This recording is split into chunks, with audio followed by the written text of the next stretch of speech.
ម្ដាយក្មេកលើកូនក្រមុំជូនខ្ញុំមកខ្ញុំស្រឡាញ់កូនក្រមុំអ្នកម្ដាយនេះបានតាកូនឲ្យតាកូននេះចេះចំអិនមុខម្ហូបដោយសារតែនាងកូនរបស់នាងខ្ញុំនេះណាចេះតែហូបទេអត់ចេះចំអិនទេអញ្ចឹងហើយត្រូវការកូនប្រសាចេះចំអិនហើយឲ្យចេះចំអិនមុខម្ហូបបែបចិនទៀតមុខម្ហូបមួយនេះបងប្អូនដាក់ឈ្មោះទៅណាចំពោះនាងខ្ញុំចំអិនចាបង្ហាញដើម្បីអូនកូនចង់ធ្វើកូនប្រសានាងខ្ញុំត្រូវចេះមុខម្ហូបមួយនេះគៀ1គីឡូនាងខ្ញុំលាងទឹកឲ្យស្អាតយកអាចចេញឲ្យត្រាំជាមួយសូដាម្សៅឆា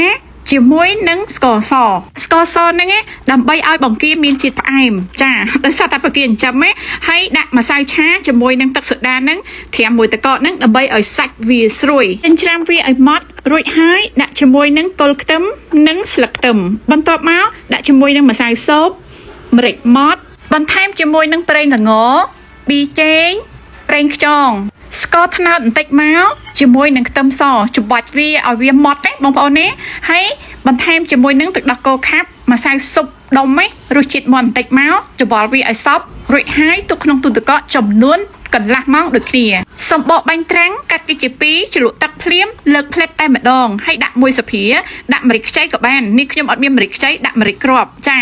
ចងជាមួយនឹងស្លឹកខ្ទឹមចំហុយរយៈពេល10នាទីអាហ្នឹងនេះខ្ញុំគិតថាទឹកនឹងពុះហើយដាក់ចំហុយផ្ទៀងផ្ទាត់10នាទីស្រោចជាមួយទឹកសសមួយនេះអូយឆ្ងាញ់ណាស់ខ្ទឹមសស្លឹកខ្ទឹមប្រៃម្ទេសទឹកស៊ីអ៊ីវឆ្ងាញ់សិង្ហបុរីទឹកខ្មុំប៊ីចេងប្រៃម្ទេសប៉ុណ្ណឹងរសជាតិឆ្ងាញ់បងប្អូននេះខ្ញុំធានាជូនណាបើសិនជាកូនណាចង់ធ្វើកូនប្រសាអ្នកម្ដាយត្រូវចេះមុខម្ហូបមួយហ្នឹងចាមុខម្ហូបមួយហ្នឹងកូនស្រីរបស់នាងខ្ញុំក៏ចូលចិត្តលោកប្តីនាងខ្ញុំក៏ចូលចិត្តដោយសារតែមុខម្ហូបមួយហ្នឹងមុខម្ហូបសុខភាពហេកោថ្ងាស់ដើម្បីអីបងឆ្ងល់ម្ដងកោថ្ងាស់ខ្លួនឯងម្ដងកោតងោលប្តីបងកាត់អីសម័យនេះហើយធ្វើអីឲ្យតែផ្លូវចិត្តសบายនឹងណាអូនអត់មានកាត់អីទេឥឡូវនេះនាងខ្ញុំណែនាំមុខម្ហូបមួយដែលមានឈ្មោះថាខតាក់ទាញចិត្តប្តីហេតុអ្វីនាងខ្ញុំដាក់ឈ្មោះហ្នឹងនាងខ្ញុំដឹងថាបងប្អូនខ្លះមើលហើយនឹងថានាងខ្ញុំដាក់គ្រឿងច្រើនបងប្អូនចាអាគ្រឿងច្រើននឹងហើយដែលធ្វើឲ្យប្រទេសចិនហ្នឹងคล้ายជាមហាសេដ្ឋីចាគ្រឿងច្រើននឹងហើយដែលតាក់ទាញចិត្តប្តីមិនឲ្យទៅហូបបាយហាងនីមួយនៅស្រុកក្រៅស្រុកខ្មែរយើងក៏ដោយសៀមក៏ដោយយួនក៏ដោយមិនមែនប្រើអំបិលប៊ីចេងតាក់ទាញចិត្តភ្ញៀវបានទេបងប្អូនគួរតែគិតកន្លែងហ្នឹងនាងខ្ញុំបង្រៀន free អត់គិតលុយបងប្អូនមើលលេងទៅណាដើម្បីចំណេះដឹងប្រេងខ្យងមួយវែកពេញ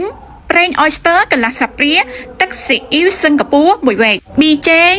ដុំស៊ុបរសជាតិមាន់ម្សៅស៊ុបរសជាតិមាន់ទឹកម្ទេសមួយវែកទឹកស៊ីអ៊ីវខាប់កន្លះវែកទឹកសសផ្អែម KFC មួយវែកខ្ញីខ្ចីហាន់ផ្ទាស់ដៃចាប៉ុណ្ណឹងមកគល់ជីវ៉ាន់ស៊ុយប៉ុណ្ណឹងបុកជាមួយនឹងគល់ខ្ទឹមបុកជាមួយនឹងម្រេចម៉ត់ចាបន្ទាប់មកយើងដាក់ប្រេងម្ទេសរំលីងចាគ្រឿងពីហ្នឹងឲ្យវាឈ្ងុយហើយយើងដាក់ទឹកដោះគោខាប់បន្ទាប់មកគឺបងប្អូនចាបន្ថយហ្គាសបន្តិចសិនរៀបត្រីដាក់គ្រឿងអស់នឹងចូលហើយបងប្អូនដាក់ចានចង្កឹះវល់ដាក់ទឹកលាងវាធ្វើម៉េចមកកប់ត្រីប៉ុណ្ណឹងចាបិទហ្គាសបើកហ្គាសឲ្យពេញបន្ទាប់មកបើកបងប្អូនហើយបងប្អូនចាំខាប់ចាបងប្អូនយកទឹកហ្នឹងដាក់ជាមួយនឹងម្សៅឆាវាយវាឲ្យម៉ត់ចាហើយលើកវាថាដើម្បីឲ្យទឹកនឹងខាប់រួចហើយយើងដាក់ខ្ទឹមលីងចាយើងដាក់ជាមួយនឹងសំណក់ខ្លាញ់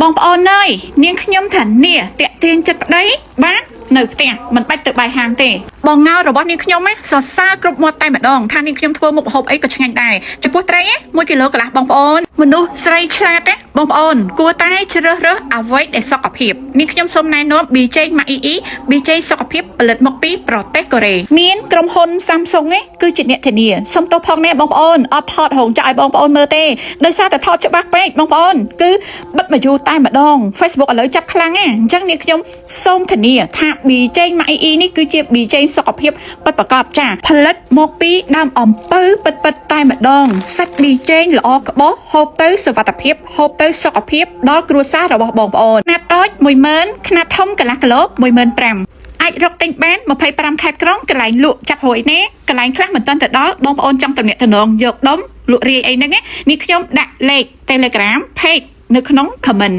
ហេ